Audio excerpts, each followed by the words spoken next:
InsyaAllah kita mula dengan Ummul Quran Al-Fatihah.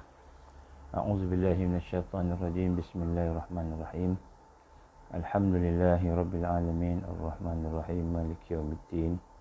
Iyyaka na'budu wa iyyaka nasta'in. Ihdinas siratal mustaqim.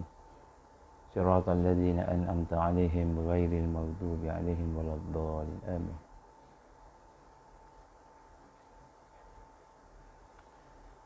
أعوذ بالله السميع العليم من الشيطان الرجيم. بسم الله الرحمن الرحيم. إن الحمد لله نحمده ونستعينه ونستهديه ونستغفره ونعوذ بالله من شرور أنفسنا ومن سيئات أعمالنا. من يهده الله فلا مضل له ومن يضلل فلا هادي له. أشهد أن لا إله إلا الله وحده لا شريك له وأشهد أن محمدا عبده ورسوله. قال رب اشرح لي صدري ويسر لي أمري واحلل عقدة من لساني يفقهوا قولي. رب زدني علما أما بعد. Assalamualaikum warahmatullahi wabarakatuh. Alhamdulillah, pertama-tama mari sama-sama kita bersyukur kepada Allah Subhanahu Wa Taala. Dengan keizinan Allah, dengan kasih sayang Allah, kita diberikan kesempatan pada pagi ini untuk meneruskan program kita, insya-Allah, walaupun kita lewat daripada biasa. Hari ini pukul 11, pukul 12. Jadi saya minta maaf sebab pada beberapa perkara saya kena uruskan. Jadi kita bersyukur pada Allah dengan kita membetulkan niat-niat kita. Kita membetulkan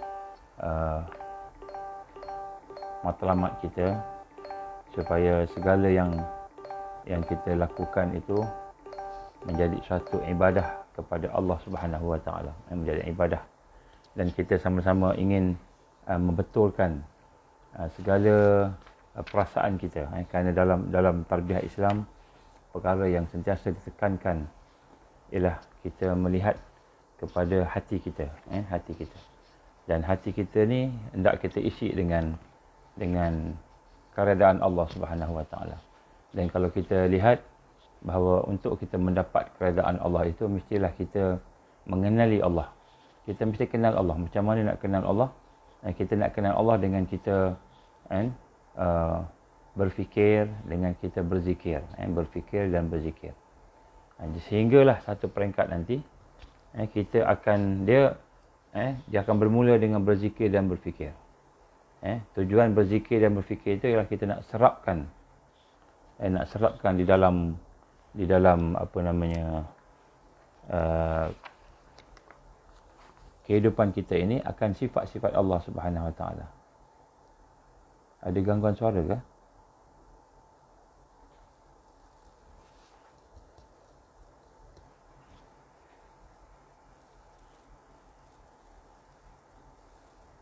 Boleh dengar insya-Allah.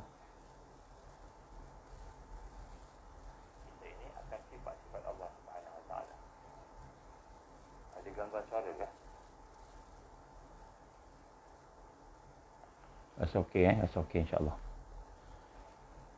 Baik, jadi kita ingin sentiasa menghidupkan suasana berzikir dan berfikir. Kerana perkara yang pertama sekali di dalam kita kata perjalanan menuju kepada Allah ini ialah kita mesti bersihkan fikiran kita, bersihkan hati kita. Itu nombor satu. Jadi maknanya kalau kita dapat bersihkan fikiran kita, hati kita, maka barulah kita akan dapat menuju kepada Allah yang maha suci, yang maha bersih. Jadi bila kita dah bersihkan itu, baru kita berjalan. Jadi sekarang ni, untuk peringkat awal ni, kita nak memulakan segalanya, persiapan kita tu dengan kita mengenal Allah. Mengenal Allah. Tapi kita nak mengenal Allah susah sebab hati kita. Masalah hati kita kotor, masalah hati kita sakit, masalah hati kita ada dorongan-dorongan nafsu dan sebagainya. Fikiran pula bercampur-campur. Jadi bila kita tengok di kehidupan kita ni, kenapa susah sangat ni? Kerana fikiran kita tidak bersih, hati kita tidak bersih. Kerana ada dosa yang mengganggu perjalanan hidup kita itu. Sebab itulah kita dah bincang semalam bagaimana kita untuk memulakan kita mempunyai sifat at-tawaduk. Tawaduk ni generasi yang mutawadi', iaitu generasi yang tawaduk ini mestilah kita merasai akan keperluan untuk kembali kepada Allah, keperluan untuk bersama dengan Allah. Kita merasa keperluan mendapatkan perlindungan Allah sebab kita hanyalah hamba. Tapi untuk mendapatkan perkara itu, kita kena bersihkan jiwa kita. Sebab tu kita kena banyakkan istighfar, kita kena banyakkan selawat, kena banyakkan zikir pada Allah Subhanahu Wa Taala. La ilaha illallah. Kemudian pada masa sama kita banyakkan selawat kepada Rasulullah SAW. Kita panjatkan, kita perdalamkan selawat kepada Rasulullah SAW, kepada para ahli keluarga baginda, kepada sekalian sahabat-sahabat dan seterusnya, kepada sekalian kita kata pengikut-pengikut yang sampai ke akhir zaman, insya-Allah. Jadi pada hari ini insya-Allah kita akan sambung sedikit apa yang telah kita bincangkan semalam berkenaan dengan salah satu daripada sifat generasi yang dijanjikan oleh Allah Subhanahu Wa Taala, generasi yang akan melaksanakan tajdid, generasi yang akan bangkit, generasi yang bersih, iaitu generasi yang disebut mutawadi' ni ialah generasi yang bersifat tawaduk. Dan kita telah pun berbincang semalam berkenaan bagaimana hakikat tawaduk itu. Hakikat tawaduk itu seorang itu merasakan dirinya kerdil, memerlukan Allah, perasaan bagaimana dia memerlukan kepada pertolongan Allah, perlindungan Allah. Dan kita telah pun berbincang tentang tawaduk kepada Allah Subhanahu Wa Taala dengan panjang lebar minggu semalam. Dan kemudian daripada situ kita juga telah membincangkan tawaduk kepada diri kita sendiri. Tawaduk kepada diri kita sendiri. Pertama tawaduk kepada Allah semalam, saya minta rujuk kepada semalam lah. Dan kemudian tawaduk kepada diri kita sendiri, iaitu kita ingin merasakan satu hakikat bahawa kita ni adalah makhluk yang lemah, yang hina, meletakkan diri kita ni lebih rendah daripada Allah Subhanahu Wa Taala, dan memang sepatutnya begitu. Sebab itulah kalau kita tengok agama ni perjalanan daripada bermula dengan mengenal Allah. Agama ni, Islam ni bermula dengan mengenal Allah, dan dia akan berakhir dengan mengenal Allah juga. Dia mula dengan kenal Allah dan berakhir dengan mengenal Allah. Dan apakah kemuncak kepada pengakhiran tadi? Peringkat mana yang kita boleh sampai? Peringkat yang kita kata yang akan katakan berjaya itu dalam konteks mengenal Allah. Dalam konteks mengenal Allah, dia akan sampai kepada peringkat fana. Ini digambarkan oleh ulama-ulama tasawuf. Peringkat fana dan kemudian peringkat baqa, makam fana dan makam baqa. Baqa ni makam tamkin disebut. Makam tamkin. Makam tamkin ini adalah makam kemenangan. Kemenangan yang sebenar, iaitu makam di mana seseorang itu akan melihat segala yang berlaku di hadapannya, segala perkara yang ada, dia akan pada masa yang sama dia melihat kuasa Allah di situ, dia melihat kehendak Allah di situ, dia melihat iradah Allah di situ, kudrah Allah, iradah Allah sama dan besar dan seterusnya lah. Jadi yang ini insya-Allah mungkin setiap hari kita akan bincanglah. Jadi perkara yang inilah yang kita lihat bahawa bermula dengan perjalanan kita nak kepada dalam Islam ni, maknanya kita nak bermula dengan makrifat, mengenal Allah, dan dia berakhir dengan mengenal Allah juga. Di akhir itu sejauh mana kita ni boleh melaksanakan Islam, sejauh mana kita boleh menghayati Islam, memperjuang bersama Islam, sejauh mana boleh ikhlas, sejauh mana kita boleh tawaduk, sejauh mana kita boleh beribadah, sejauh mana kita mengenal Allah. Jadi dia akan berakhir dengan mengenal Allah. Jadi sebab tu untuk mengenal Allah ni, dia perlukan kepada proses, dia perlukan kepada masa, dan dia perlu kepada guru.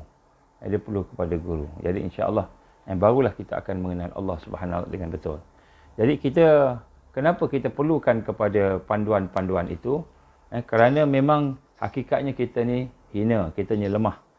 Kita mempunyai sifat fakir, kita ni serba kekurangan, fakir. Kita mempunyai sifat hina.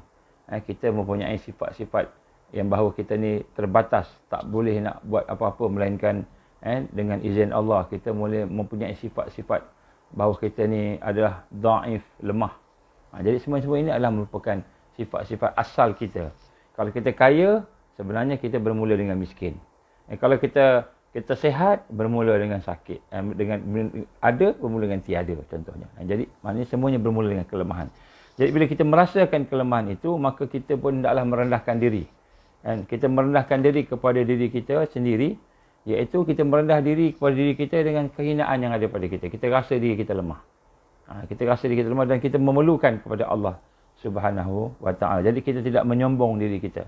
Tidak berjalan di atas muka bumi ini dengan sombong. Dengan sombong. Sebab kita tahu kita ni hamba. Itu maknanya tawaduk dengan diri. Kita rasa diri kita ni hamba Allah. Hamba Allah Subhanahu wa ta'ala. Kemudian yang ketiga ialah tawaduk kepada insan yang lain, kepada manusia yang lain. Jadi seseorang yang memiliki perasaan tawaduk terhadap insan lain akan merasakan mereka lebih mulia daripadanya, tanpa mengambil dikira pangkat dan darjat. Jadi seorang yang memiliki perasaan tawaduk terhadap insan lain akan merasakan mereka lebih mulia daripadanya. Maknanya kita akan merasakan orang lain tu lebih mulia daripada kita. Tanpa mengambil kira dia pangkat dia, darjat dia. Sentiasa berfikiran positif. Jadi bila kita berhadapan dengan orang-orang lain pun kita merasa positif dengan orang tersebut. Positif. Dan kita merasakan bahawa mereka itulah sentiasa lebih baik daripada kita. Kita berpersangka begitu. Ini maksud tawaduk dengan insan yang lain. Perasaan tawaduk ini akan terhasil melalui tindakan dan perilaku seseorang itu. Dan antaranya seorang itu sentiasa mengutamakan keluarga dia dengan bersikap lemah lembut kepada orang-orang yang beriman. Dan sekali-kali tidak mensia-siakan jemputan. Kalau orang-orang yang miskin panggil pun dia ikut. Dia meraihkan semua orang. Bahkan dia lebih suka duduk bersama dengan mereka yang miskin. Selain daripada berusaha untuk membantu keperluan orang lain. Jadi tawaduk kepada manusia yang lain ini kerana baik sangka dia kepada manusia itu. Baik sangka kepada manusia tersebut. Kalau contohnya dia jumpa seorang budak, seorang anak, dia akan bersifat tawaduk. Ini akhlak, ini husnul khuluq. Husnul khuluq. Jadi tawaduk ni ialah husnul khuluq. Bila jumpa seorang anak-anak, dia rasa anak-anak ni kurang dosa daripada dia. Dia ni banyak dosa. Dia dah berumur banyak dosa. Jadi bila tengok pula orang yang lebih dewasa, dia akan mengatakan bahawa orang dewasa ni tentulah ibadah dia dah banyak. Ibadah dia tentu banyak. Aku ni ibadah tak banyak, dosa banyak. Kemudian dia berjumpa pula dengan seorang yang buat maksiat. Orang buat maksiat. Mungkin maksiat A, B, C, ikutlah maksiat apa. Tengok orang tu bermaksiat. Dia tidak ada buruk sangka dengan orang tu. Masih lagi baik sangka, dia kata, oh dia buat maksiat. Dia keadaan jahil, dia buat maksiat. Jadi kalau dia tahu, dia tak buat. Aku ni tahu pun aku buat maksiat. Jadi dia tengok orang maksiat. Dan kat maksiat dia sentiasa dia kata, oh mungkin dia tengah lalai, tengah leka. Kita kena dakwah kat dia. Mungkin bila dia tahu, dia akan buat amalkan. Kita tahu, belum tahu kita amalkan. Maka dia baik sangka. Jadi maka akan ada positif. Sentiasa positif thinking. Jumpa dengan orang yang bukan Islam, yang kafir. Dengan orang kafir. Dengan orang kafir pun kita tengok orang ni bukan Islam. Kita tidak bangga diri, tidak takbur dengan dia. Kenapa? Kita tak tahu besok di akhir hayat mungkin dia masuk Islam. Di akhir hayat dia masuk Islam. Dia mendapat husnul khatimah. Kita pula belum tahu. Silap-silap kita dapat su'ul khatimah. Jadi kita akan berbaik sangka dengan dia. Jadi bila kita boleh berbaik sangka dengan semua orang, masa pada ketika itu kita boleh meraihkan dia. Kita boleh berdakwah pada dia. Kita boleh sayang pada dia. Kita akan mempunyai sifat-sifat yang mulia untuk membantu dia, tolong menolong. Maka di situlah kemuliaan seseorang itu akan ditingkatkan oleh Allah Subhanahu wa ta'ala. Bila kita ada sifat ujub, rasa diri kita baik, ataupun riak, nak tunjuk-tunjuk orang apa yang kita ada, baik kebaikan yang ada pada kita, ataupun kita ada sifat sombong, takbur, kita merendah-rendahkan orang lain, maka itu semua sama dengan syirik pada Allah Subhanahu wa ta'ala. Jadi sebab tu tawaduk ni merupakan satu yang penting. Dia bukan saja kita dengan dia, tetapi hakikatnya kita dengan makhluk Allah Subhanahu wa ta'ala. Hatta sampai ke anjing, sampai ke binatang. Kita nak kena ada perasaan tidak mahu menganiaya dia, sampai peringkat menganiaya dia. Siapa? Binatang mati jadi tanah. Mati jadi tanah, walaupun dia anjing mati jadi tanah. Aku mati belum tahu akan dapat masuk syurga Allah. Belum tahu dapat masuk dalam redha Allah. Belum tahu. Mungkin Allah akan jauhkan aku, jadikan su'ul khatimah. Wa iyazbillah min zalik. Lebih teruk daripada binatang yang dia tidak ada dosa, dia buat berdasarkan fitrah dia. maka kita jadilah orang yang akan berbuat baik pada binatang. Kita akan berbuat baik pada binatang. Kita akan tidak menganiaya binatang, tidak menzalimi binatang. Malahan kita akan membantu sekiranya binatang itu memerlukan bantuan. Kalau kita nak sembelih pun kita akan pastikan kita ada rahmat, kita memberikan rahim kita, kasih sayang dengan menajamkan pisau contoh. Ya, sebab tu Islam mengajar kita bahawa apabila kita berhadapan dengan makhluk Allah, yang pertama kita sebut sini dengan insan, dengan manusia, maka kita perkara yang pertama sekali ialah kita nak bersangka baik. Bersangka baik. Jadi macam mana dengan musuh pula? Musuh macam mana? Boleh sangka baik tak dengan musuh? Kalau kita tahu dia musuh Islam, contohnya Zionis, kan? Contohnya Zionis. Jadi dia ada dua. Jadi saksiah fardiyah dan saksiah maknawiyah. Maksudnya saksiah jamaiyah. Saksiah fardiyah ni ialah diri dia sebagai individu. Diri dia sebagai individu. Saksiah jamaiyah, diri dia sebagai Zionis.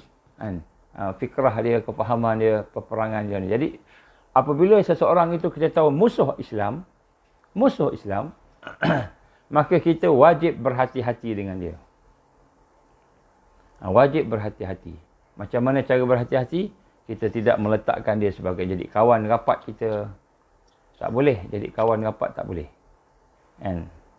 Allah SWT menggambarkan bahawa siapa-siapa yang mengambil orang-orang Yahudi dan Nasara sebagai awliya, sebagai penolong dia, sebagai kawan baik dia, maka Allah tidak akan tolong orang itu. Dan orang itu akan berada dalam kesesatan bersama tu. Jadi tak boleh.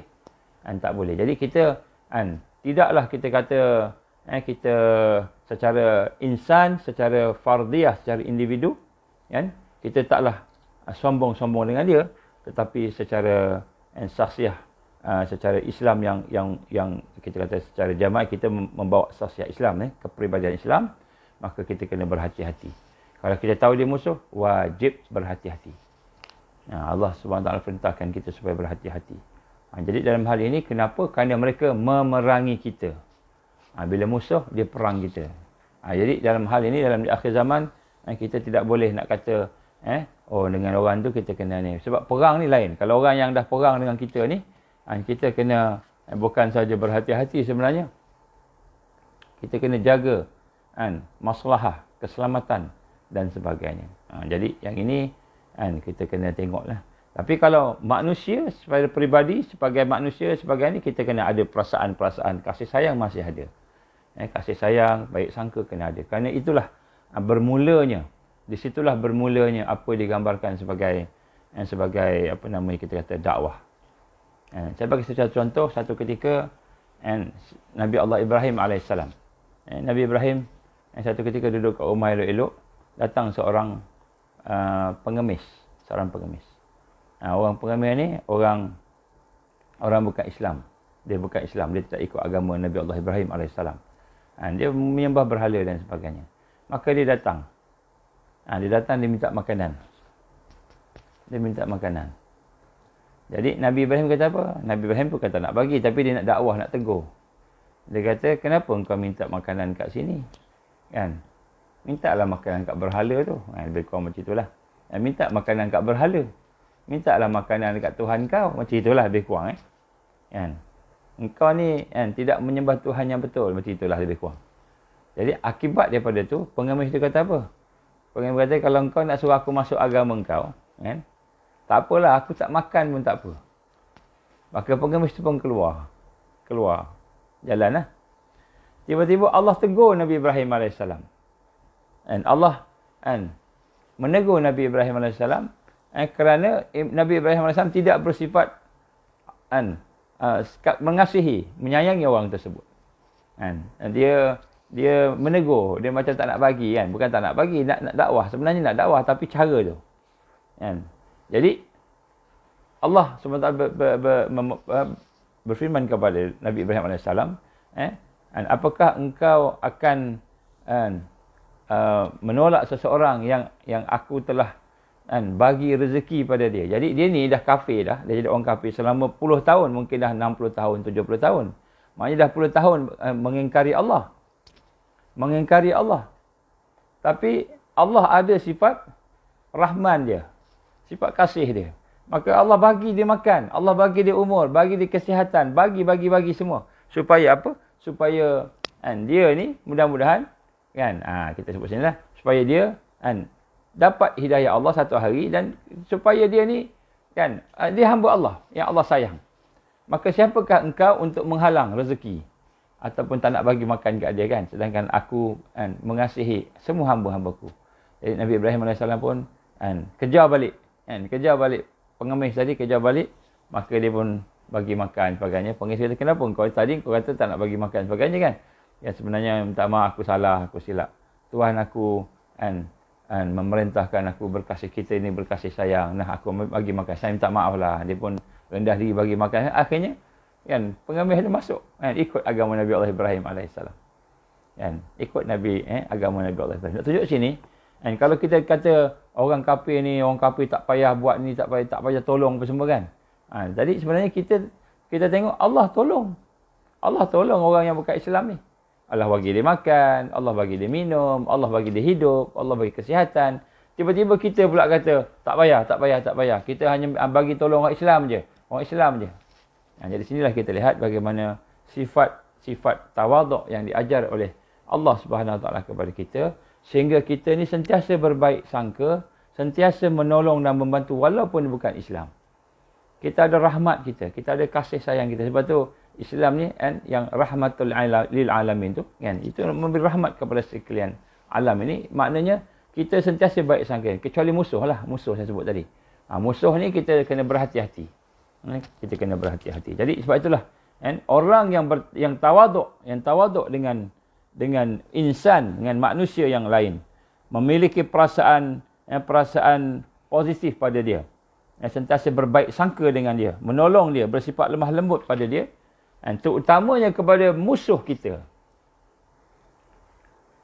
Musuh kita. Kalau kita ada musuh yang Islam ni, maksudnya musuh bukanlah musuh yang Zionis tu, yang Allah dah iktiraf tu kan. Walan tarda ankal yahud walan nasara. Itu musuh Yahudi dan Nasara tadi. Ini musuh, contohnya musuh sepejabat kita, orang Islam. Secara individu lah, bukan secara jama'i. Secara syakhsiah maknawi dia, secara kepribadian dia sebagai musuh. Tapi dia seorang-seorang dia. Hatta kepada musuh pun kita kena bermaafan. Kita maafkan dia. Kalau dia minta maaf, kita maafkan dia. Sebab ada rahmat di situ. Ini adalah antara perkara-perkara yang kita nak kena rasa. Tetapi dalam hal ini kita nak kena berhati-hati dengan musuh Islam tu, kita kena berhati-hati. Kalau musuh kita lain, musuh Islam lain. Kalau musuh Islam, kita kena betul-betul jaga. Contohnya Yahudi, Nasara tu musuh Islam. Allah dah iktiraf dah. La tajidanna asyaddan nas adawatan lil ladzina amanu al yahud wal ladzina asyraku. Kamu pasti jumpa pasti jumpa orang-orang yang memusuhi orang yang beriman, musuh Islam. Dari kalangan al-Yahud, dari kalangan Zionis, wal ladzina asyraku, dan orang yang mensyirikkan Allah. Musuh maknanya dia dah isytihar nak perang. Maka yang ini kita kena berhati-hati, kita kena jaga, jangan sampai kita tertipu dengan tipu daya dia. Tetapi dengan individu, dengan insan, dengan manusia dan sebagainya, maka kita sentiasa ada perasaan tawaduk pada mereka. Baik, yang seterusnya ialah tawaduk kepada sahabat. Tawaduk kepada sahabat kita. Ternyata sifat tawaduk ini adalah merupakan salah satu daripada sifat yang terpancar daripada iman. Kita, kalau kita tengok dalam generasi sahabat Rasulullah sallallahu alaihi wasallam, ridwanullah alaihim, contohnya Sayyidina Abu Bakar As-Siddiq radhiyallahu anhu.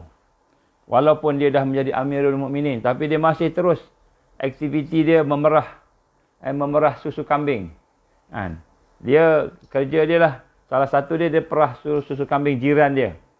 Walaupun dah jawatan khalifah, masa tu dah jadi Amirul Mukminin, tapi dia masih tetap tolong, bantu memerah susu kambing jiran dia tu. Dan bahkan beliau sendiri telah menyatakan apabila ada yang menyangka bahawa beliau tidak mampu meneruskan aktiviti itu. Ada orang kata tak apalah ya Amirul Mukminin, biar kami buatlah, biar fokus pada kerja-kerja kerajaan, pemerintahan. Tak, dia kata seumur hidup aku akan terus memerah susu untuk kamu. Jadi dia buat apa? Dia bagi khidmat pada jiran dia. Khidmat pada jiran dia, perah susu kambing, bagi jiran dia minum. Ni Sayyidina Abu Bakar As-Siddiq radhiyallahu anhu. Pernah tak kita tengok? Kan? Amirul Mukminin, khalifah, ataupun presiden, Perdana Menteri, perahkan susu kambing, belikan makanan untuk jiran dia. Ini Abu Bakar, Sayyidina Abu Bakar As-Siddiq. Dia kata sebelum ni dia buat, sekarang pun dia nak buat juga. Dia nak tolong. Jiran tu memerlukan pertolongannya. Dah tua, dah tak larat. Dia buat untuk jiran tu. Dia tak suruh orang lain buat. Walaupun dia dah jadi khalifah. Maka dia kata, bahkan seumur hidup aku, selagi aku ada umur, aku akan terus memerah untuk kamu. Aku berharap ia tidak akan mengubah apa-apa selepas ini. Berada dalam keadaan apa pun yang aku lakukan. Jadi, walaupun aku sibuk dengan khalifah, aku akan tetap boleh nak perahkan susu kambing untuk jiran dia. Jiran dia dah tua, dah berumur. Dia tolong jiran dia. Tetap dia tolong. Khalifah Sayyidina Abu Bakar As-Siddiq radhiyallahu anhu. Ini tawaduk pada jiran, pada sahabat-sahabat, pada kawan-kawan. Dan inilah yang dilakukan oleh para sahabat dahulu. Jadi Sayyidina Abu Bakar As-Siddiq radhiyallahu anhu juga pernah menyatakan dengan jelas dalam khutbahnya. Jadi Sayyidina Abu Bakar As-Siddiq, Amirul Mukminin, Amirul Mukminin kita yang dah meninggal dunia, selepas memegang jawatan khalifah, selepas dia dilantik sebagai khalifah, dia telah berkata kepada seluruh mukminin muslimin pada masa itu, sesungguhnya aku adalah pemerintah kamu. Aku ni amir kepada kamu. Namun aku bukanlah yang terbaik daripada kamu. Ini tawaduknya Sayyidina Abu Bakar As-Siddiq. Aku ni amir, aku ni pemerintah, tapi aku bukan yang terbaik di kalangan kamu. Sedangkan beliaulah sebaik-baik manusia selepas baginda Rasulullah sallallahu alaihi wasallam, tetapi jiwanya yang tawaduk padanya sampai disebut begitu dalam khutbah dia. Jadi kita nak kena rasa dengan sahabat-sahabat kita pun kita kena rasa perasaan tawaduk. Kenapa tawaduk ni penting tuan-tuan? Sebab tawaduk inilah yang akan menaikkan darjat kita. Kita sebut dah semalam, yang akan menaikkan darjat kita di sisi Allah. Allah akan muliakan orang yang merendahkan diri dia. Sebab apa? Sebab orang yang merendah diri tadi, dia tahu bahawa dia ialah hamba. Dia hamba Allah. Dia faham hakikat dia sebagai hamba Allah. Maka sebagai seorang hamba Allah, sudah tentulah dia tidak akan menyombong diri. Dia tidak akan rasa dirinya baik, ujub dengan diri dia. Kan? Riak dengan diri dia. Takbur dengan sombong dengan diri dia. Dia akan sentiasa merendahkan diri dia. Begitulah yang ditunjukkan oleh para sahabat Nabi. Contohnya Sayyidina Abu Bakar As-Siddiq. Walaupun dah jadi Amirul Mukminin, dia kata apa? Kan? Aku ni ialah betul, aku ni Amir Mukminin, aku ni pemimpin kamu. Tapi tidak semestinya aku terbaik. Kamu lebih baik daripada aku. Begitulah Sayyidina Umar bin Khattab radhiyallahu anhu. Begitu Sayyidina Umar pun sama juga. Ketika dia memasuki Baitul Maqdis. Ketika pembukaan Baitul Maqdis. Jadi Baitul Maqdis ini penting tuan-tuan. Kalau kita tengok bahawa Rasul sallallahu alaihi wasallam ni, kita nak sebut sikit cerita ni. Apabila Rasul sallallahu alaihi wasallam Isra' Mi'raj, selepas berlaku peristiwa Isra' Mi'raj, maka Rasul sallallahu alaihi wasallam telah pergi ke Baitul Maqdis. Daripada Mekah pergi ke Baitul Maqdis. Dan kemudian daripada Baitul Maqdis naik ke langit Sidratul Muntaha. Jadi kita lihat Rasul sallallahu alaihi wasallam ketika peristiwa Isra' Mi'raj itu mengalami satu keadaan yang sedih, cukup sedih. Tahun-tahun kesedihan disebut. Dia punya zaujah dia, isteri dia meninggal, Khadijah meninggal dunia. Abu Talib yang menolongnya meninggal dunia. Kemudian boykot pula, orang kafir boykot, macam-macam berlaku. Pada masa itu yang menyebabkan Rasul sallallahu alaihi wasallam sedih sehingga disebut oleh para ulama tahun-tahun kesedihan. Maka untuk menghilangkan kesedihan itu, salah satu yang kita melihat di dalam peristiwa sirah Rasulullah itu ialah peristiwa Isra' Mi'raj berlaku. Maka peristiwa Isra' Mi'raj berlaku, Nabi SAW tidak dinaikkan terus ke langit Sidratul Muntaha. Terus tidak, dia pergi ke Baitul Maqdis dahulu. Ini ulama-ulama menggambarkan bagaimana Baitul Maqdis ini satu yang cukup penting untuk kita tengok. Di situlah bumi yang penuh dengan barakah. Pertama kali Nabi SAW bertemu dengan semua Rasul dan Nabi. Semua para Rasul, semua para Nabi berkumpul di Sidratul Muntaha pada masa itu.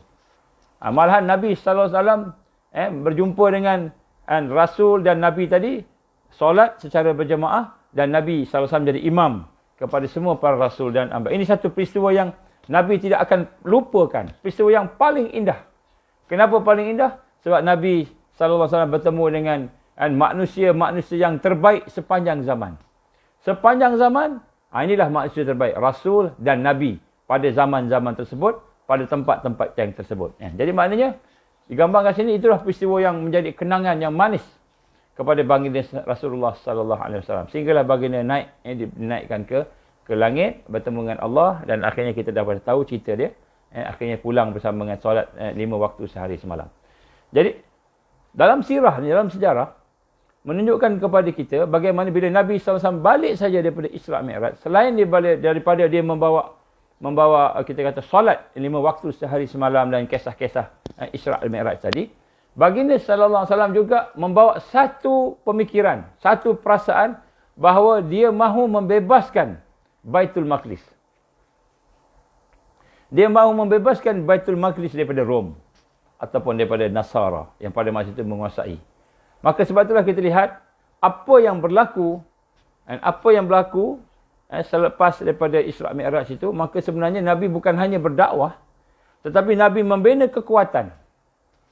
Membina kekuatan sehinggalah sampai ke Madinah, sehinggalah sampai Islam dapat ditegakkan sebagai sebuah negara berkembang. Jadi apa yang dibuat pada masa itu ialah, kan kita lihat setelah Nabi sallallahu alaihi wasallam menguasai atau membebaskan Madinah dan akhirnya Mekah, membuka kota Mekah sebagai satu tempat yang penting pada masa itu, maka baginda SAW pun berteruskan dan merancang bagaimana mahu membebaskan Baitul Maqdis. Tapi Allah izin Nabi SAW wafat sebelum sempat. Rasulullah wafat sebelum sempat dia nak membebaskan. Diganti oleh Abu Bakar. Abu Bakar pun sama, sebenarnya nak membebaskan Baitul Maqdis. Tetapi Abu Bakar pula berhadapan dengan manusia-manusia yang murtad. Orang murtad ni, banyak murtad. Jadi akhirnya Sayyidina Abu Bakar As-Siddiq pun meninggal dunia, tak sempat.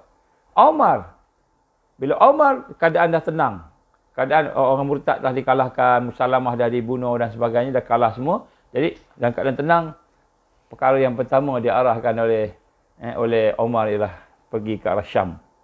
Pergi ke arah Syam. Bebaskan Palestin. Kita tengok bagaimana Sayyidina Umar bin Khattab melanjutkan planning yang dibuat oleh Rasulullah, Abu Bakar dan akhirnya pada beliau. Jadi apabila Sayyidina Abu Bakar, Umar bin Khattab mengarahkan tenteranya pergi ke sana, membebaskan Baitul Maqdis, maka ketika itu orang-orang Nasara Kristian yang ada di situ melihat tentera Islam mengepung Baitul Maqdis, tak masuk lagi lah.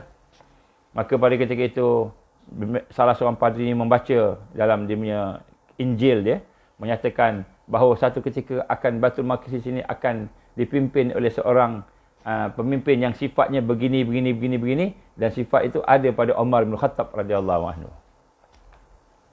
Seorang pemimpin yang agung, badannya besar, adil, bertakwa, seorang pemimpin yang baik. Maka dalam kitab menyatakan dia akan masuk dan akan memimpin Baitul Maqdis, membuka Baitul Maqdis tanpa pertumpahan darah. Dan ada dalam kitab Injil tu ada. Maka berita ni sampai kepada Sayyidina Umar bin Khattab di Madinah, sampai kat Madinah. Maka ketika itu kata sahabat-sahabat, sekiranya kita mau masuk membebaskan Baitul Maqdis tanpa pertumpahan darah, Sayyidina Umar kena pergi sendiri. Maka itulah yang dia pergi berdua, dan akhirnya saya pendekkan cerita.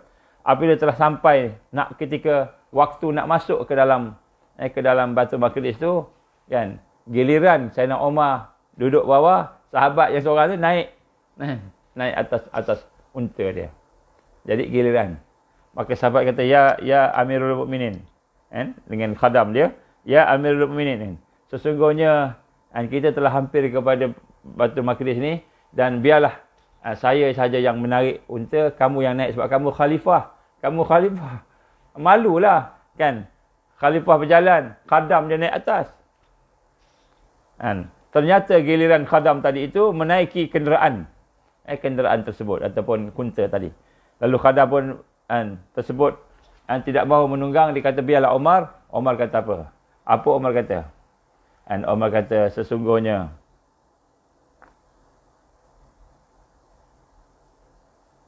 baik. Ini kata khadam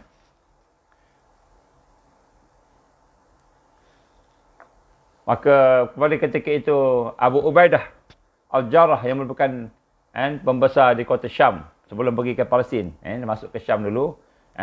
Dia pun segera menuju kepada, dia dah tunggu dah, macam sahabat-sahabat dah tunggulah kat situ. Dia kata, wahai Amirul Mukminin, sesungguhnya para pembesar Syam sedang keluar menyambut kamu. Agak tidak manis, tak manis lah, tak elok lah. Kan, dipandang sekiranya engkau dalam keadaan begini. Dia tarik unta, kadam dia naik atas. Kan? Lalu Sayyidina Umar berkata, Allah Ta'ala telah hanya memuliakan kita dengan Islam. Maka aku tidak akan peduli pandangan manusia. Subhanallah. Kan? Aku tak peduli. Siapa nak pandang aku mulia ni? Kan? Kita mulia sebab Islam. Bukan sebab pandangan orang. Sebab orang kata kita mulia, kita hebat. Kan? Aku tak peduli. Inilah jadi gambar oleh Sayyidina Umar bin Khattab. Dia memegang tali. Tali unta tu. Berjalan masuk ke dalam Baitul Maqdis. Ke dalam Palestin. Baitul Maqdis. Masuk jumpa dengan orang-orang Kristian sebagainya tadi. Melihat. Dia ingat khalifah yang ke atas. Khalifah yang berjalan kat bawah. Maka inilah yang digambarkan sifat tawaduknya Sayyidina Umar bin Khattab radhiyallahu anhu yang dimuliakan oleh Allah. Semua sahabat-sahabat yang Allah muliakan, yang Allah SWT jadikan sebagai contoh kepada kita mempunyai sifat tawaduk yang tinggi, terutama sesama sahabat. Sesama sahabat dia tawaduknya cukup tinggi. Dan kemudian ketika saat kewafatannya, ketika dia nak meninggal dunia, Sayyidina Umar bin Khattab ketika dia ditikam, dia tertikam. Kemudian perut dia dah terkeluar. Kemudian dah terbaring. Beliau sempat berkata kepada anaknya Abdullah bin Umar radhiyallahu anhu. Dia kata, campakkan muka aku ke bumi wahai anakku. Dia suruh letak muka wajah dia ke bumi. Anaknya pangku dia. Masa kat kawasan masjid lah. Pangku dia. Jadi dia suruh letakkan muka aku ke bumi ni. Mudah-mudahan dengan melakukan demikian menyebabkan Allah rahmat aku. Allah kesian ke aku. Dan Abdullah pun berkata, ketika itu beliau menyapu mukanya dengan tanah. Dia ambil tanah, dia sapu kat muka dia. Dengan niat dia nak menghina diri dia di hadapan Allah. Sebab apa tuan-tuan? Umar dia kata apa? Aku ni Amirul Mukminin, banyak aku salah, banyak silap, aku tahu, aku tak tahu dengan rakyat. Dosa aku sendiri pun aku dah rasa besar. Kelemahan aku pun rasa besar lagi, kelemahan aku memimpin rakyat. Jadi ketika dia ditikam, dan kemudian ketika ditikam, akhirnya dia dah terbaring macam itu. Dan kemudian sahabat dia minta air haus, dia minta air, dia bila minum air susu, bila minum air susu sikit, susu tu keluar daripada perut dia, keluar. Maknanya dia bocor, maknanya dia tak boleh nak selamat lah. Tak boleh nak selamatkan, maknanya dah memang usus yang telah terputus. Jadi bila dah kena macam itu, dia tahu tak boleh selamat. Antaranya Abdullah, anak dia situ, ketika dia nak dekat, antara dia ada banyak lah dia bercakap dia. Antara dia kata dah semayang belum, yang lain dah semayang belum, kan. Kemudian dia nak meninggal, nak dekat-dekat saat sakaratul maut itu, dia berkata, letakkan muka aku ke tanah. Letakkan muka aku ke tanah. Kemudian kata Abdullah, anak dia kata apa? Ketika dia nak letakkan tu, Umar ambil tanah, letak kat muka dia, sapu muka dia. Maka bila ditanya, dia kata, supaya Allah merahmati aku, supaya Allah kesian ke aku. Itulah Sayyidina Umar bin Khattab. Daripada sebelum sampai ke meninggal. Begitu juga diceritakan Sayyidina Uthman bin Affan. Sayyidina Uthman bin Affan radhiyallahu anhu sedang menunggang bagal, dengan ditemani oleh seorang khadam dia yang bernama Nail. Sedangkan beliau seorang khalifah. Diceritakan lagi, beliau tidur di dalam masjid dengan berselimut tanpa ada seorang pun sekeliling, sedangkan beliau adalah seorang khalifah. Jadi Sayyidina Uthman ni, dia sebenarnya kaya. Uthman ni kaya. Dia orang kaya, dia bukan orang miskin. Antara orang yang banyak infak, yang melebihi infak sahabat-sahabat lain, Uthman. Uthman dia orang kaya. Bukan orang yang sebarang-sebarang ni. Perniagaan dia ni hebat, Uthman ni. Seorang yang cerdik, yang pandai, yang genius. Dan seorang yang hebat dalam perniagaan, seorang yang kaya. Tetapi Kan? Dia bukan naik kuda, dia bukan naik unta, naik baral dia. Baral ni macam keldai, kacukan keldai. Dan sebab sini ditemankan oleh seorang khadam bernama Nail. Sedangkan dia seorang khalifah. Tak ada pengiring-pengiring, tak ada orang nak ikut dia, tak ada ramai ikut. Dia seorang-seorang dia dengan khadam dia je. Khadam dia nak bantu dia lah. Dan dia ceritakan lagi, bila dia tidur, pernah juga dia tidur dalam masjid. Dia tidur dekat masjid. Tanpa seorang pun duduk keliling dia. Tak ada orang nak agung-agungkan dia, nak besar-besarkan dia, nak puji-puji dia. Ada security, ada guard sebenarnya. Sedangkan dia adalah seorang khalifah. Satu hari Sayyidina Umar bin Khattab melantik Abu Hurairah radhiyallahu anhu menjadi penguasa di Bahrain. Jadi Abu Hurairah satu ketika dilantik sebagai penguasa di Bahrain. Dan beliau telah kemudiannya keluar pergi ke Bahrain dengan menaiki seekor himar. Menaiki seekor keldai. Dengan melaung, dengan dia pergi pukullah penguasa. Jadi dia pergi ke Bahrain tu dengan keadaan dia kata apa, pukullah penguasa, pukul dia lah. Maksudnya kalau kau nak pukul aku, pukullah. Maksudnya dia tak mahu merasai kemuliaan bila masuk ke Bahrain tu. Kemudian manakala Abdul Rahman bin Auf radhiyallahu anhu ni, Abdul Rahman bin Auf pula seorang yang memang terkenal dengan kekayaan dia, hebat kekayaan dia. Pula tiada yang membezakannya antara beliau dengan hambanya. Baju dia dengan baju hamba lebih kurang sama je. Abdul Rahman bin Auf. Kita bayangkan Abdul Rahman bin Auf ni kan, kaya raya, pakaiannya tentulah pakaian yang hebat, yang mahal-mahal. Kan kainnya kain yang lembut, yang hebat. Kan kalau tengok dia dengan hamba dia, pakaian lebih kurang sama. Abdul Rahman bin Auf. Kita ingat kita ni, aku ni bos. Pakaian aku mesti ada kod, ada apa. Yang ni pakaian ni mesti kan. Tiba-tiba Abdul Rahman bin Auf, seorang yang terkenal dengan jutawan, yang bukan jutawan, trilioner lah kita kata. Tengok baju dia, lebih kurang sama dengan hambanya. Seolah-olah semuanya sama.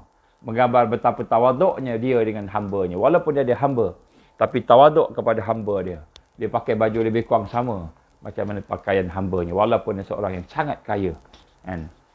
Salman Al-Farisi, kita tengok sahabat-sahabat Nabi. Salman Al-Farisi radhiyallahu anhu pernah dilantik sebagai gubernur di sebuah bandar. Pada satu hari beliau berjalan melalui seorang lelaki. Berjalan, dia bertemu dengan seorang lelaki yang juga salah seorang pembesar di negeri itu.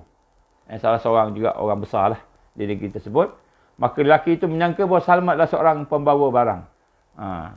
Bila lelaki itu dia seorang pembesar negara itu, kan? Dia tengok Salman, dia tak perasan Salman. Dia ingat Salman ni tukang angkat porter, tukang angkat barang. Dia duk angkat kotak, duk angkat macam-macam barang. Padahal dia tu gubernur. Dia gubernur pada kawasan tu. Kemudian lelaki itu menyangka Salman sebagai seorang pembawa barang. Lalu lelaki itu panggil, mari ke sini. Bawakan barang-barang aku ni. Dia suruh Salman bawakan barang-barang dia.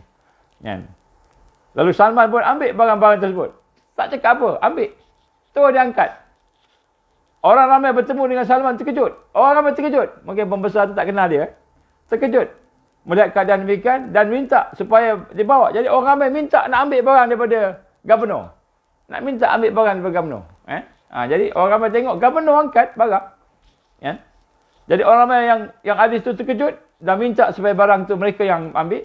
Wahai gubernur, berikanlah kepada kami segala tanggungan ni. Barang-barang biar kami angkat. Kemudian apa kata Salman? Salman kata, tak apa.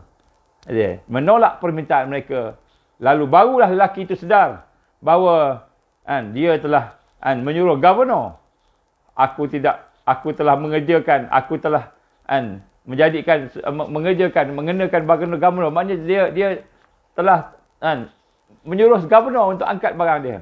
Lalu lelaki itu meminta maaf kepada Salman atas perbuatannya. Maafkan aku. Benar-benar aku tak kenal kau, aku tak perasan. Maka kata Salman, terus tak apa, kita berjalan terus. Dia tak letak barang tu, terus berjalan. Kat mana? Nak angkat barang ni ke mana? Dia angkat terus. Terus dia angkat. Dia bukan rasa orang dah kenal dia. Kau tak kenal aku tadi kan? Kau tahu tak aku siapa? Dia tak ada macam. Kalau kita hari ni, kau kenal aku siapa? Kau tahu tak aku siapa? Kau tahu tak aku siapa? Soalan ni kan? Tu orang yang bongkak, yang sombong. Salman kata, tak apa. Kat mana? Nak angkat barang kat mana? Nak angkat ni? Letak kat mana? Mari kita teruskan berjalan. Maka teruslah dia berjalan. Sehinggalah bawa barang tu sampailah ke rumah lelaki tu. Sampai ke rumah, dia angkat. Dan lelaki tu berkata, aku tidak akan menggunakan khidmat siapa-siapa pun lepas ni. Dia kata, lepas ni aku tak nak minta siapa-siapa pun. Aku akan angkat barang aku sendiri. Kata lelaki tu. Ini tarbiyah daripada Salman Al-Farisi kepada seorang pembesar, seorang orang kaya lah. Orang kaya. Kan, lepas ni dia kata, aku tak nak angkat dah barang-barang. Bagi suruh orang lain angkat. Aku akan angkat sendiri. Ini adalah perkara yang berlaku kepada sahabat-sahabat Rasulullah Sallallahu Alaihi Wasallam. Jadi sebab itu tuan-tuan dan rahmati Allah, kita nak kena rasai bagaimana sesungguhnya sifat tawaduk inilah merupakan sifat yang menghiasi para sahabat Nabi Sallallahu Alaihi Wasallam, terutamanya sesama sahabat mereka. Sesama sahabat mereka sehingga kan menyebabkan mereka ini benar-benar diangkat oleh Allah, ditinggikan darjat Allah Subhanahu Wa Taala ke atas mereka. Dan inilah perkara yang kita nak kena rasa. Sifat yang terusnya tuan-tuan, insya-Allah kita nak tengok. Sifat yang terusnya ialah sifat kepada jilul mau'ud. Jilul mau'ud itu ialah bagaimana sahabat-sahabat, bagaimana mereka itu ialah orang yang sentiasa dalam keadaan beribadah kepada Allah Subhanahu Wa Taala. Jadi ciri yang keempat ialah, yang kelima ialah generasi al-ma'un ialah generasi yang beribadah. Jadi tadi tawaduk, ini yang beribadah. Allah berfirman dalam surah Al-Anbiya ayat 105-106, a'udzubillahi minasyaitonirrajim, wa laqad katabna fiz zabur min ba'di dzikr annal arda yarisuha ibadiyas salihun inna fi hadza labalaghan liqaumin 'abidin. Sadaqallahul azim. Dan demi sesungguhnya Allah telah tulis dalam kitab-kitabnya, dalam kitab Zabur, kami turunkan sesudah dan tulisannya, ada tulisan di Lauh Mahfuz. Jadi Allah gambarkan yang telah dituliskan pada kitab Zabur itu akan tulisan di Lauh Mahfuz. Maknanya tulisan ini Allah SWT telah tuliskan di Lauh Mahfuz tentang apa dia? Bahawasanya bumi ini akan diwarisi oleh hamba-hambaku yang soleh. Jadi untuk menang, untuk kalahkan Dajjal, untuk menguasai dunia, untuk tajdid, untuk membina kekuatan, jilul mau'ud, generasi yang dijanjikan oleh Allah, siapa dia? Ni hamba-Ku yang saleh. Bukan hamba yang kuat tenteranya, hamba yang kuat banyak hartanya, hamba yang hebat fizikalnya, tetapi yang saleh. Sesungguhnya Al-Quran itu mengandungi keterangan-keterangan yang cukup bagi orang-orang yang cita-citanya mengerjakan ibadah kepada Allah. Inna fi hadza labalaghan liqaumin 'abidin. Ya, sesungguhnya Al-Quran itu ada keterangan yang cukup, ada tanda-tanda yang cukup bagi mereka yang 'abidin, mereka yang menjadi hamba Allah Subhanahu Wa Taala. Sebab itulah tuan-tuan, yang sifat yang kelima, generasi tamkin, kita sebut generasi yang akan menang. Generasi yang akan menang ini ialah generasi yang hidup mereka dalam ibadah. Hidup mereka dalam ibadah. Jadi maknanya kalau kita nak termasuk dalam golongan orang yang al-mahdiyin, orang yang mendapat hidayah di akhir zaman ini, maka kita perlu memastikan ibadah kepada Allah ini adalah merupakan, kita kata, darah daging kita. Malahan setiap nafas kita itu ibadah. Setiap detik jantung kita itu ibadah. Bukan hanya sembahyang puasa. Setiap. Macam mana nak berzikir? Zikir yang daimun, zikir yang berterusan. Zikir yang berterusan, berfikir, tafakur yang berterusan. Jadi generasi yang akan diberikan kemenangan oleh Allah, jilul tamkin, ataupun generasi yang akan diberikan kemenangan, ataupun jilul mau'ud yang kita bincang sekarang ini, yang dijanjikan, ialah generasi yang akan melaksanakan, menjadikan ibadah kepada Allah SWT sebagai kehidupan mereka. Mereka adalah golongan yang banyak berzikir dan banyak ketaatan kepada Allah Subhanahu Wa Taala. Generasi yang dikenali oleh malaikat serta seluruh rumah-rumah Allah. Generasi yang akan dikenali oleh para malaikat dan rumah-rumah Allah, masjid-masjid tadi. Dia tahu, dia dekat, menjadi saksi bahawa mereka lah golongan yang sentiasa mengimarahkan masjid dan memeliharanya. Jadi hari ini kita dah tak boleh dah nak ibadah kat masjid sangat, kan. Nak buat qiyamul lail, nak buat benda-benda besar dah tak boleh dah.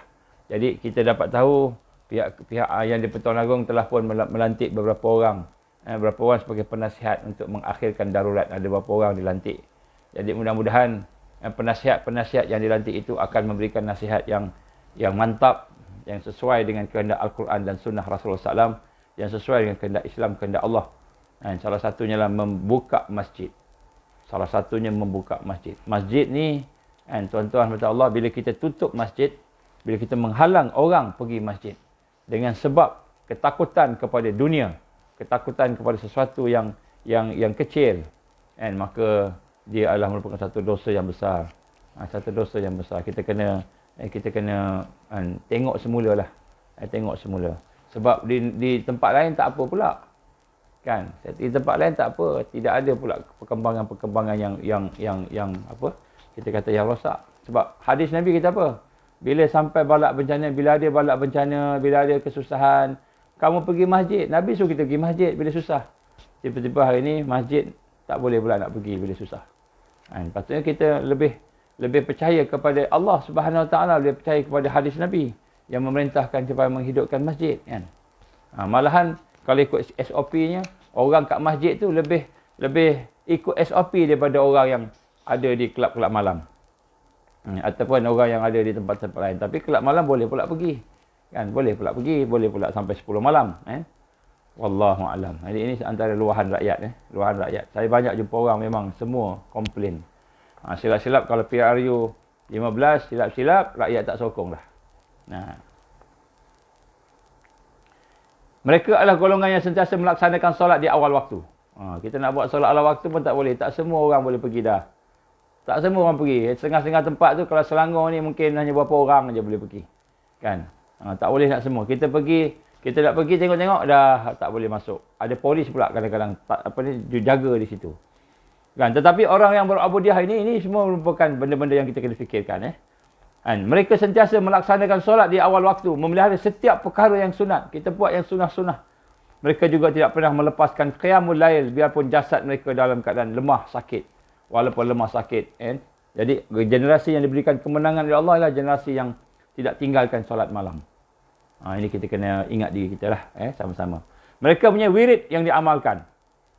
Wirid Quran, wirid zikir, wirid solat sunat. Ada wirid. Sebab tu pada hari ini tuan-tuan, saya nak menambah daripada aspek kita ni, ialah kita kena ada wirid. Apa maksud wirid? Wirid ni adalah maknanya perbuatan sunat. Perbuatan sunat yang kita lakukan secara istiqamah dengan kadar-kadar yang telah kita tetapkan. Contohnya, kita kata kita nak baca la ilaha illallah sebanyak 1000 kali sehari. Kita buat secara istiqamah. Kita nak baca selawat Allahumma salli ala sayyidina Muhammad wa ala ali sayyidina Muhammad. Contohnya, kita baca selawat pada Nabi 1000 kali satu hari. Kita baca 1000 kali satu hari. Kita nak semayang sunat duha, semayang sunat duha tiap-tiap hari. Kita nak semayang, kita nak buat solat malam, witir, buat. Jadi apabila kita buat secara istiqamah, dengan kita tetapkan, kita wajibkan kepada diri kita. Kita wajibkan kepada diri kita, kan, secara istiqamah yang sunat, bukan yang wajib. Yang wajib memang dah kena buat. Maka itu barulah dikatakan sebagai wirid. Sebagai wirid. Maka wirid ni dia adalah merupakan salah satu daripada kekuatan umat. Kita nak tahu kita ni memang benar-benar ada kekuatan, ada mujahadah, ialah bila kita boleh melaksanakan sesuatu amalan walaupun sedikit tetapi berterusan. Jadi ini makna ibadah. Jadi ibadah ni kunci dia yang pertama sekali kita buat dengan ikhlas. Dengan ikhlas. Buat dengan ikhlas kerana Allah. Yang kedua, kita buat ikut syariat, jangan buat benda yang khurafat. Benda-benda yang khurafat, yang bid'ah sebagainya, jangan buat benda yang syariat yang ada dalam Islam. Kalau bid'ah pula, bid'ah hasanah. Bid'ah hasanah. Ini jumhur ulama, bid'ah hasanah. Ada yang bid'ah sayyi'ah. Ada setengah orang kata bid'ah semua dhalalah. Itu pendapat segelintir. Pendapat jumhur ialah bid'ah hasanah tu ada. Imam Syafi'i begitu, dan imam yang lain lah. Baik. Kemudian yang kedua, yang ketiga ialah istiqamah. Jadi tiga benda ni kita kena jaga. Yang pertama, kita buat dengan ikhlas kerana Allah. Yang kedua, ikut syariat, ikut sunnah. Yang ketiga ialah mestilah istiqamah. Jadi ibadah kalau ada tiga ni baru dia menjadi satu kekuatan, sumber tarbiyah. sumber kekuatan. Jadi generasi ibadah ini adalah generasi yang mempunyai wirid-wirid yang diamalkan. Maknanya bukan saja yang wajib dibuat, yang haram ditinggal, dia ada amalan sunat dia. Salat menjadi penyejuk hati dia. Jadi kita nak tahu kekuatan kita, kalau salat tu menjadi satu yang kekuatan bagi kita, alhamdulillah, kita kuatlah. Kalau kekuatan kita dengan tengok internet, dengan tengok WhatsApp baru kita rasa kuat, kita rasa seronok. Kan? Chatting Instagram kita rasa seronok. Kan? Solat tak seronok. Kan? Jadi apa dia baca Quran tak seronok, maka maknanya kita ni belum lagi masuk dalam jilut tamkin. Jilut tamkin, iaitu generasi yang akan diberikan kemenangan. Kita belum lagi masuk. Maknanya apa? Kita kena proses lagi lah diri kita, proses lagi hati kita, proses lagi supaya boleh meningkatkan lagi, menjadi betul-betul orang yang kul innas salati wa nusuki wa mahyaya wa mamati lillahi rabbil alamin. Sehingga jadi macam itulah kan. Kita proses. Jangan putus asa. Baik. Kemudian seseorang yang sentiasa menjadikan solat itu sebagai penyejuk hati. Solat ni penyejuk hati dia. Dia ada masalah, dia solat. Dia ada masalah, dia solat. Dia sakit, dia solat kan. Bukan sakit, dia tak solat. Sakit, dia solat kan. Sentiasa memanjangkan rokoknya. Rokok dipanjangkan. Bila solat sunat tu, rokok panjangkan. Baca dengan sepenuh perasaan kita. Sujud, dipanjangkan sujud. Serta memperbanyakkan munajat kepada Allah Subhanahu Wa Taala. Ini ciri-ciri yang Allah akan bagi kemenangan pada mereka. Kan? Banyak melakukan infak. Buat infak. Walaupun sikit, infak sikit. Kita buat infak fi sabilillah.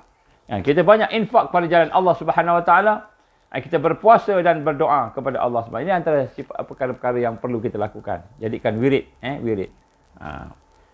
Dan dia tidak terlalu sibuk. Tidak terlalu menyibukkan dirinya dengan orang ramai kecuali untuk urusan dakwah. Jadi tidak akan sibuk dengan orang ramai melainkan ada urusan dakwah.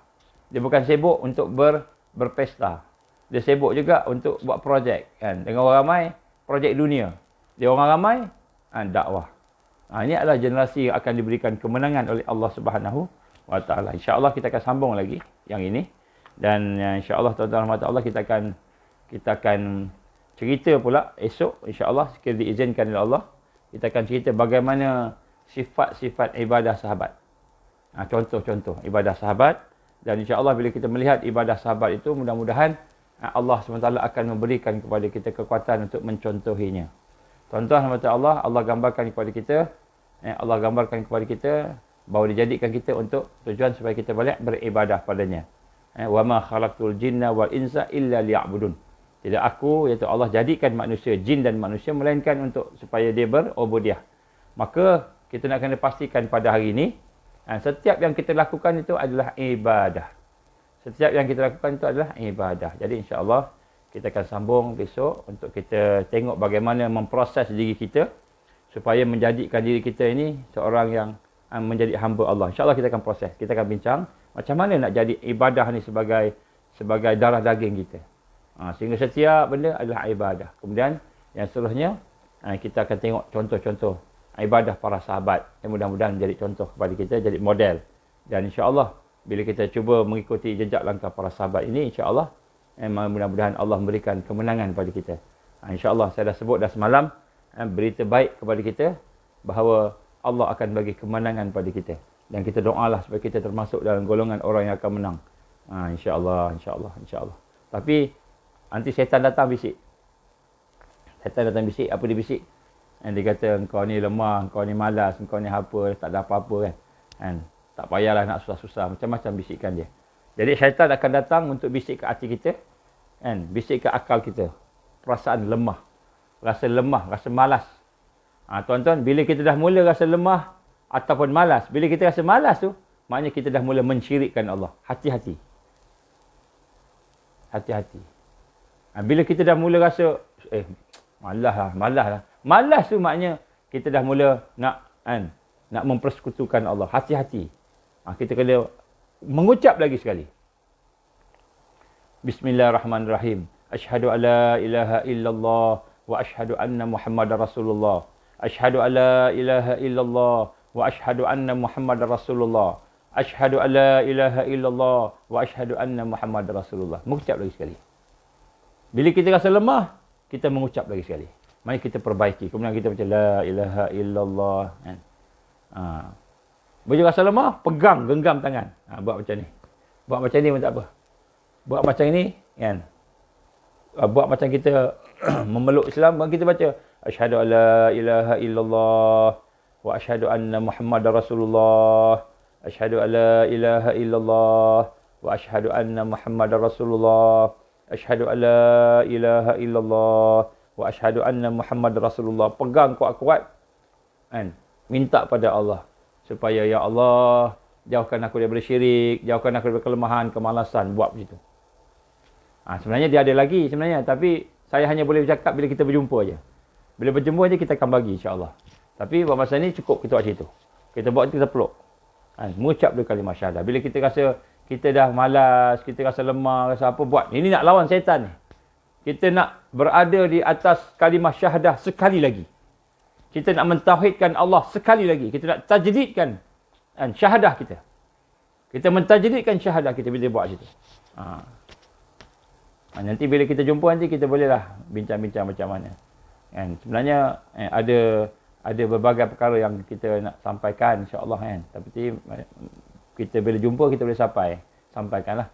Tapi nak sampai sini bila kita dah mula cenderung malas, cenderung apa sebagainya, masa tu barulah sebenarnya kita sedang nak jauhi daripada kalimah syahadah kita. Kita ucap lagi sekali. Kemudian lepas tu kita banyakkan la ilaha illallah, la ilaha illallah. Dalam keadaan hati kita menghidupkan satu perasaan. Apa perasaan dia? Kita melihat sesuatu, la ilaha illallah tu, melihat sesuatu tu, kita nak kata semua ni daripada Allah. Kan? Tidak ada kekuatan melainkan daripada Allah, tidak ada rezeki melainkan daripada Allah. Semua dia terbit daripada Allah. Daripada Allah yang menjadikan. Ini semua latihan-latihan untuk mencapai kepada makam fana dan kemudian mencapai makam baqa. Ini semua satu yang kita kena buat. Ini kekuatan tuan-tuan. Dajjal tak boleh kacau kita. Tentera dia tak boleh kacau kita. Bila kita berada di atas kalimah syahadah, berada di atas keadaan mentauhidkan Allah, mengesahkan Allah, maka ketika itu datanglah siapa pun, Allah akan tolong kita dengan kekuatan syahadah tadi. Tapi ini adalah asas kepada ibadah. Jadi kita kena tengok, kita nak jadi generasi yang beribadah kepada Allah Subhanahu wa ta'ala insya-Allah. Insya-Allah besok kita akan sambung lagi. Doalah supaya kita boleh istiqamah, dan insya-Allah besok kita akan bincang sambungan daripada tajuk generasi yang ibadah, generasi yang beribadah pada Allah sebagai syarat-syarat untuk kita tamkin, kita menang, dan sebagai salah satu daripada generasi yang dijanjikan akan muncul di akhir zaman, iaitu generasi yang menghidupkan ibadah, ubudiyah kepada Allah Subhanahu wa ta'ala insya-Allah. Aku li qali hadza astaghfirullah. Kita baca doa rabitah. Auzubillahi syamil alim minasyaitonir rajim. Bismillahirrahmanirrahim. Alhamdulillahirabbil alamin wassalatu wassalamu ala asyrafil anbiya'i wal mursalin wa ala alihi washabbihi ajmain. Allahumma innaka ta'lam anna hadhihi alqulub qad istamahat ala mahabbatik wa taqat ala ta'atik wa tawahadat ala da'watik wa ta'ahadat ala nusrati syari'atik fa wasikillahumma rabitataha wa adimuddaha wahdiha subulaha wa amla'aha binurikal ladzi la yakhbu wa shrah suduraha bi faidil iman bik wa jamil tawakkuli alaik wa ahyiha bi ma'rifatik wa amitha la syahid fi sabilik ya Allah innaka ni'mal maula wa ni'man nasir. Allahumma amin ya Allah ya hayyu ya qayyum bi rahmatika nastaghits. Ya Allah ya hayyu ya qayyum bi rahmatika nastaghits. Ya Allah ya hayyu ya qayyum bi rahmatika nastaghits. Ya Allah ya hayyu ya qayyum la ilaha illa anta. Ya Allah ya hayyu ya qayyum la ilaha illa anta. Ya Allah ya hayyu ya qayyum la ilaha illa anta. Rabbana atimim lana nurana waghfir lana innaka ala kulli syai'in qadir. Rabbana atina fid dunya hasanah wa fil akhirati hasanah wa qina azaban nar. Wa sallallahu alaihi wasallam Muhammad wa ala alihi wa sahbihi baraka wa sallam. Subhana rabbika rabbil izzati amma yasifun. Wassalamu ala mursalin walhamdulillahi rabbil alamin. Subhanakallahumma wa bihamdika asyhadu an la ilaha illa anta astaghfiruka wa atubu ilaik. Bismillahirrahmanirrahim. Wal 'asri innal insana lafi khusr illa alladzina amanu wa 'amilus solihat wa tawassaw bil haqqi wa tawassaw bis sabr. Wabillahi taufiq wal hidayah. Assalamualaikum warahmatullahi wabarakatuh. InsyaAllah panjang-panjang kepada lain insyaAllah.